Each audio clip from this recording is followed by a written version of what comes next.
esu vieno festivalio Alytuje Jotvos vartai organizatorius ir šiandien šį savaitgalį organizavau vieną iš kelionių į Prancūziją. Buvome pernai pakviesti, labai iš tikrųjų malonu, kad šie žmonės mus pakvietė.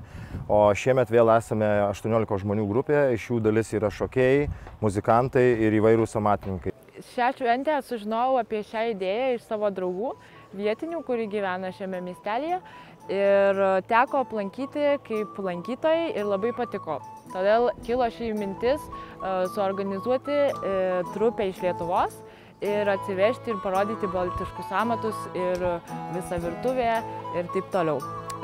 Pati esu kilusi iš Alytaus ir Alytuje vyksta nuostabus viduramžių festivalis, taip sukontaktavau organizatorių Tomą Sutkaitį ir pernai buvo pirmi metai, kada galėjome čia sudalyvauti. Pasisekė puikiai, todėl sugrįžome antrus metus ir kviečiame visus apsilankyti mūsų nuostabioje šventėje. Mes esame iš Kauno, rekonstruktorių klubas, rekonstruojame viduramžių laikotarpį ir esame šokių kolektyvas, taipogi turim savo ir muzikantus.